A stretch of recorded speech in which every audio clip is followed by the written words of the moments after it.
Hello students, हम पढ़ रहे थे संस्कृति की प्रकृति और विशेषताएं। इसमें संस्कृति की काफ़ी विशेषताएं हमने पढ़ ली थी। लास्ट 2 विशेषताएं इसकी बाकी रह गई थी, वो आज हम इस वीडियो के अंदर पढ़ेंगे। पहली है, संस्कृति में संतुलन तथा संगठन होता है। Culture has the integrative quality. देखिए, संस्कृति जो है एक अखंड व्यवस्था नहीं है। हम शुरू से, जब से हमने संस्कृति का टॉपिक शुरू किया है, हम सांस्कृतिक तत्व की बात करते हैं। सांस्कृतिक तत्व क्या होता है? जिनसे मिलकर कोई संस्कृति की व्यवस्था बनती है। संस्कृति के किसी ऐसे छोटे से छोटे पार्ट को, जिसको हम और अधिक पार्ट में बांट नहीं सकते, उसको हम क्या बोलते हैं? सांस्कृतिक तत्व। तो यानी कि संस्कृति जो है इन खंडों से मिलकर बनी होती है। संस्कृति के अंतर्गत जो है अनेक खंड या इकाइयाँ होती है, जिनको मैं क्या बोल रही हूँ? सांस्कृतिक तत्व। लेकिन ये सभी जो है अचानक या अव्यवस्थित रूप से नहीं मिलती है। संस्कृति की जो ये खंड है या इकाइयों हैं, इनमें पारस्परिक समानता होती है और ये आपस में क्या होते हैं? अंतः निर्भर होते हैं, जिसके कारण क्या होता है? संस्कृति की जो अलग अलग इकाइयाँ हैं वो बिल्कुल पृथक होकर भी एक होती है। उनका सबका अस्तित्व अलग अलग होता है, लेकिन वो सब एक साथ मिलकर काम करती है। उनका यदि वो एक साथ मिलकर काम ना करे तो उनका कोई अर्थ ही नहीं है। इसलिए वो क्या होती है? आपस में संबंधित होती है और आपस में एक दूसरे पर निर्भर भी होती है। अधिकतर ये इकाई एक कोई भी खंड है जो अन्य खंडों के साथ मिलकर काम करता है, इसीलिए उनमें क्या होती है? आपस में समानता होती है। और सेकंड बात क्या है कि ये जो इकाइयाँ हैं, ये जो खंड है, इनका अस्तित्व जो है शून्य में नहीं होता। ये एक संपूर्ण सांस्कृतिक ढांचे के अंतर्गत व्यवस्थित ढंग से गुथी हुई या संबंधित होती है। इस ढांचे के अंदर हर एक इकाई की एक निश्चित स्थिति होती है, उसका एक निश्चित कार्य होता है और इन सब का परिणाम यह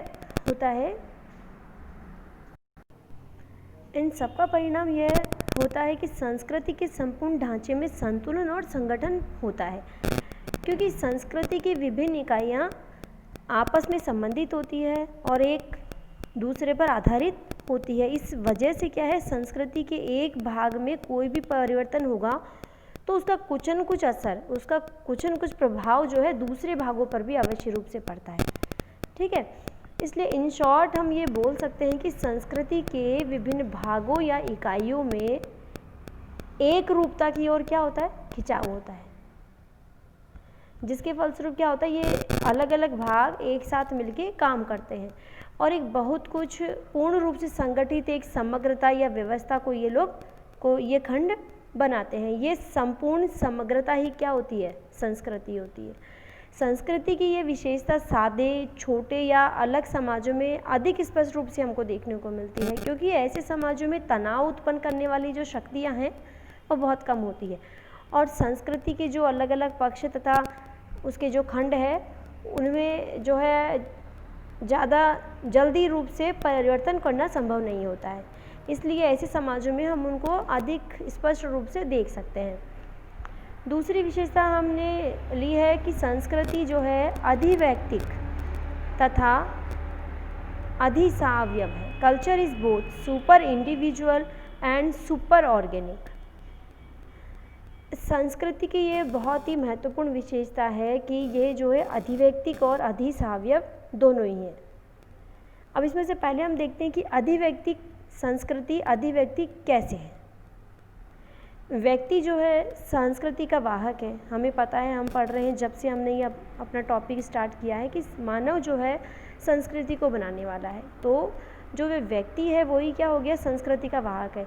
और इन व्यक्तियों को निकालकर किसी भी संस्कृति के अगर हम अस्तित्व की बात करें तो वो बिल्कुल ही बेवकूफ़ी होगी। फिर भी संस्कृति किसी व्यक्ति विशेष की बनाई हुई नहीं है। अगर हम ये विचार करें कि संस्कृति किसी व्यक्ति विशेष की बनाई हुई है तो ये हमारा विचार बिल्कुल ही गलत होगा। जो कुछ भी एक मानव प्राणी या व्यक्ति विशेष अपने अधिकार में रख सकता है या अपने काम में लगा सकता है, कोई भी संस्कृति उससे कहीं ऊपर होती है, उससे कहीं अधिक होती है। और संस्कृति की जो स्थिरता है या निरंतरता है किसी व्यक्ति विशेष पर डिपेंड नहीं करती है, क्योंकि संस्कृति जो है व्यक्ति का व्यवहार नहीं होता है। संस्कृति क्या है, हमने पढ़ा था लास्ट वीडियो में कि संस्कृति क्या है, सामूहिक आदतों का परिणाम होता है। तो संस्कृति जो है व्यक्ति का व्यवहार नहीं है, वो तो समूह व्यवहारों की समग्रता है। समूह के द्वारा जो किए गए व्यवहार है उनको यदि हम एक साथ में मिला दें तो उसे हम क्या कहेंगे, संस्कृति।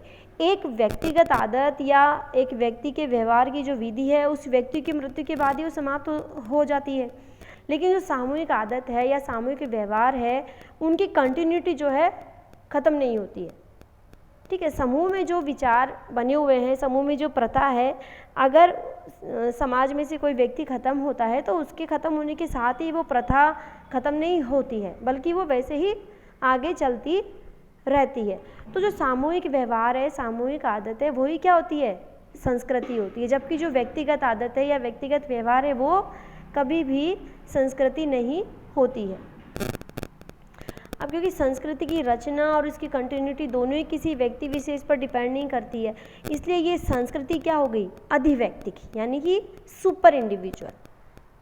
ठीक है, अब संस्कृति अधिव्यक्तिक एक अलग अर्थ में भी है। वो ये है कि संस्कृति के संबंध में व्यक्ति एक स्वतंत्रकर्ता नहीं है। व्यक्ति एक संस्कृति में ही जन्म लेता है, उसी में ही पलता है। उसका ये पलना या उसके व्यक्तित्व का निर्माण जो है पूरी तरह से व्यक्तियों की इच्छाओं पर डिपेंड नहीं करता है। हम अपने बच्चों को पालते हैं तो समाज के स्वीकृत जो प्रतिमान हैं उनके अनुरूप हम पालते हैं। हम समाज के अकॉर्डिंग ही उसको सिखाते हैं कि समाज में उसको कैसे जीना है, समाज उससे कैसी एक्सपेक्टेशन कर रहा है। ठीक है, तो सांस्कृतिक पर्यावरण हर पल उसके जीवन पर जो है अपने प्रभाव को बना के रखता है, और व्यक्ति इन सांस्कृतिक प्रभाव से अपने को पूरी तरह से मुक्त नहीं रख पाता है। ऐसा संभव नहीं है कि व्यक्ति समाज से अलग होकर अपना विकास कर सके। तो व्यक्ति चाहे या ना चाहे, पर संस्कृति का असर या संस्कृति का प्रभाव उसको जीवन पर, उसके जो है व्यक्तित्व पर, उसकी आदतों पर, उसके विचारों पर, उसके अनुभवों पर, यानी जन्म से लेकर मृत्यु तक निरंतर जो है व्यक्ति चाहे या ना चाहे संस्कृति का असर उसके जीवन पर पड़ता ही पड़ता है। तो संस्कृति के इन प्रभावों से व्यक्ति अपने आप को मुक्त रख ही नहीं सकता है। ठीक है, प्रत्येक सांस्कृतिक इकाई का क्या होता है, अपने एक इतिहास होता है, जो किसी एक व्यक्ति से सदैव क्या होता है, दूर की बात होती है। ठीक है, संस्कृति जो है सामाजिक आविष्कार का फल होती है, लेकिन ये जो आविष्कार है, सामाजिक आविष्कार, ये किसी एक व्यक्ति के मस्तिष्क की उपज नहीं होते। इनका आधार क्या होता है, सामाजिक आधार होता है। ये सामाजिक आधार पर उत्पन्न होती है।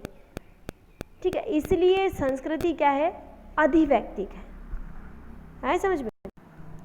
अब हम देख लेते हैं कि संस्कृति जो है अधिसावयव कैसे है, संस्कृति को सुपर ऑर्गेनिक क्यों माना गया है। तो सबसे पहले क्रॉबर ने जो है अधिसावयव वर्ड का प्रयोग संस्कृति के लिए किया था। तो देखिए, जिस तरह से सावयव घटनाएं निरवयव घटनाओं से उच्च कोटि की होती है, यानी कि जो ऑर्गेनिक घटनाएं हैं वो इनऑर्गेनिक घटनाओं से क्या होती है, हमेशा ऊपर होती है। उसी प्रकार से अधिसावयव घटनाएं जो है सावयव घटनाओं से क्या होती है, ऊपर होती है। तो संस्कृति के संबंध में अधिसावयव शब्द का प्रयोग जो है क्रॉबर ने इस अर्थ में तथा इस बात पर बल देने के लिए किया था कि सावयव क्षमताएं और संस्कृति भिन्न कोटि की घटनाएं होती है, इसलिए संस्कृति का स्थान सावयव से ऊंचा मान ले तो वो ठीक रहेगा। ठीक है, मानव जो है इसके प्रभाव से, संस्कृति के जो प्रभाव है उससे प्रभावित हुए बिना रह नहीं सकता है। संस्कृति के धारा प्रवाह में, संस्कृति की ढलान में उसको ढलना ही पड़ता है, उसमें उसको बहना ही पड़ता है। संस्कृति जो है, संस्कृति को अधिसावयव इस रूप में भी मान सकते हैं कि केवल सावयव घटनाएं संस्कृति को जन्म नहीं दे सकती है।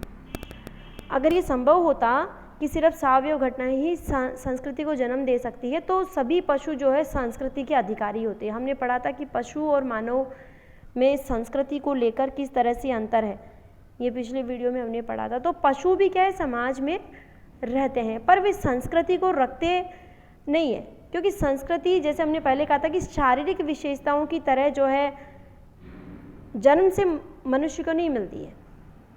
सावयव घटनाएं या वंश के आधार पर सांस्कृतिक लक्षणों को एक पीढ़ी से दूसरी पीढ़ी को हस्तांतरित करने की क्षमता नहीं रखते हैं। ठीक है। जैसे चींटियों के बहुत से अगर अंडों में से केवल 2 अंडों को हम ले लें और बाकी सबको हम फेंक दें, तो उन 2 अंडों की गर्मी या नमी आदि के बारे में अगर हम थोड़ा विचार करें, तो उन अंडों से जो चींटियाँ बनेंगी उनमें चींटी समाज की समस्त विशेषताएं अन्य चींटियों की भांति स्पष्ट होगी।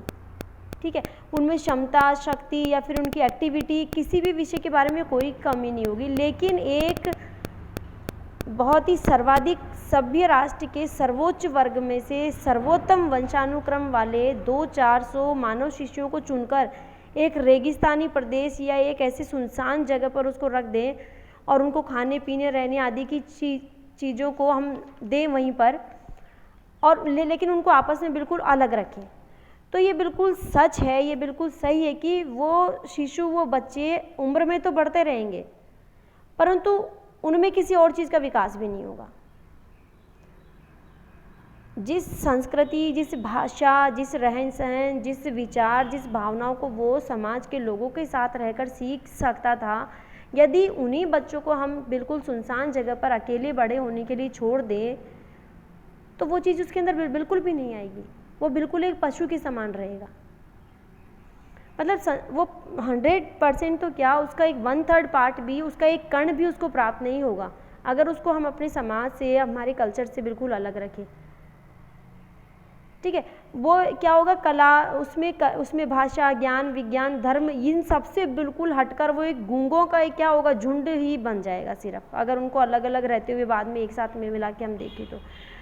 उनमें जो है संस्कृति या सभ्य मानव की जो विशेषताएं हैं, उनमें से एक भी विशेषता उनमें नहीं मिलेगी। उनको देखकर ये कभी भी हमें नहीं महसूस होगा कि उनके बाप दादा कभी सभ्य थे। ठीक है, तो इस तरह से जो है संस्कृति अधिसावयव है, यानी कि सुपर ऑर्गेनिक है, शरीर से ऊपर की चीज़ है। समाज क्या हो गया, सावयव से ऊपर की घटना हो गई, तो समाज से ही क्या बनी है, संस्कृति। तो जाहिर सी बात है संस्कृति भी क्या हो गई, सुपर ऑर्गेनिक। अब इन शॉर्ट अगर बात करें तो अधिवैयक्तिक तथा अधिसावयव संस्कृति है। यद्यपि संस्कृति को बनाने वाला, उसको आगे बढ़ाने वाला, उसकी कंटिन्यूटी को उसको आगे लेकर जाने वाला मनुष्य है, फिर भी संस्कृति को सामाजिक जीवन में अनिवार्य संस्कृति की प्रक्रिया द्वारा सीखकर ही इंसान उसको पा सकता है। मनुष्य संस्कृति में जन्म लेता है, संस्कृति सहित वो जन्म नहीं लेता है, और ये संस्कृति ही उसके अधिकतर कार्यों को जो है तय करती है, नियंत्रित करती है, डायरेक्शन उसको दिखाती है, उसके जीवन की जो कंटेंट है उसको वो तय करती है। संस्कृति की इन 2 विशेषताओं को हम उसकी मुख्य विशेषता के रूप में मान सकते हैं।